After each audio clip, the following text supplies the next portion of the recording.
Hey, everybody, this is Troy over at Uncomfortable Truths. Thanks for checking me out. So, today is the South Carolina primary for the Republican Party. We have Donald Trump and Nikki Haley as really the only two people left in the race. Now, this race is over by all accounts. The only reason why Nikki Haley is staying in the race is because she is hoping that something happens to Donald Trump.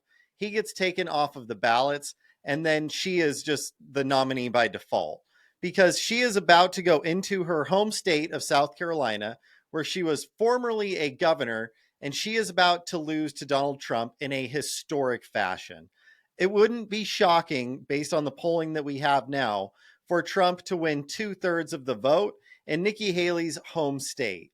So right now, Donald Trump is polling at around, 62%, and the rest of it's obviously going towards Nikki Haley. Now, the polls with Trump are usually off quite a bit, generally in his favor. So it wouldn't be too shocking to see him hit that 2/3 mark, which does kind of lead me to wonder, like, who are these people that are voting for Nikki Haley at this point? Because Nikki Haley is an absolute warmonger.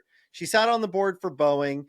Throughout her entire career, she has done nothing but advocate for one war after another. If there is a chance at peace, Nikki Haley wants to absolutely destroy it. Now, this is some of the criticism that Trump has actually had from the right has been, hey, look, he goes and he talks to these dictators, and how horrible is that? Well, I want to remind everybody that if you don't talk to these people that don't agree with you and you keep pulling yourself away and away from negotiation, away from actually having conversations with these people, what you're actually doing is you're going closer and closer towards war. While we may not like the policies of some of these people, we may not agree with the politics, we may not agree with their form of government. I think it was absolutely fantastic that Trump went and spoke with Kim Jong Un in North Korea.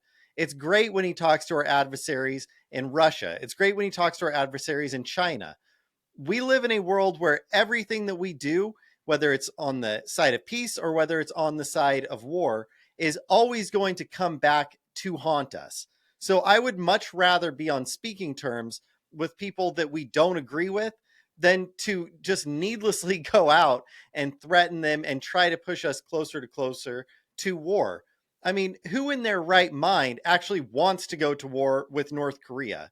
Who in their right mind wants to go to war with Russia? These people are out of their fucking minds. They think it's a great idea to go out and bait these nuclear powers. It isn't. It really is horrible. So when Trump goes out and says, yeah, I'm willing to talk to our adversaries, this is a reason to vote for Trump, and it's a reason not to vote for Nikki Haley. So when you hear these people trying to say that, oh, he's sucking up to dictators, what you are listening to is just a pro-war talking point every single time. Now, I don't doubt that some of these people believe it. Like, I don't doubt that Democrats actually think that Trump was a Russian puppet installed, and picked out by Putin from the 1980s. I mean, this is some of the crazy shit that these people have actually said. So you don't have to actually hate the people saying these things.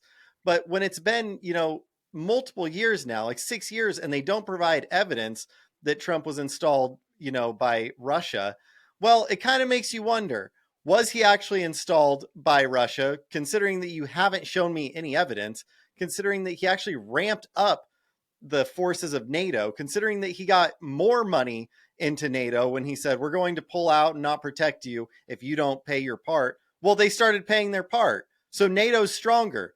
Russia doesn't want NATO to be stronger. Despite all of the propaganda that's been told to you about Donald Trump on this issue, Trump was extremely aggressive when it came to Russia. So there's two wings of the Republican Party at this point. There's the wing that wants to go to war and be interventionists in every regard. They want us to go to war in Iran. They want us to go to war with Hezbollah. They want us to go to war with Hamas. They want us to go to war for Ukraine. They want us to go to war for Taiwan. Now, these people are out of their minds. They seriously want to fight another world war, and they're dragging us closer to that, and they're working with Democrats to do it. So if you find yourself in the camp that's saying, yeah, we should go to war with all these people, are you crazy?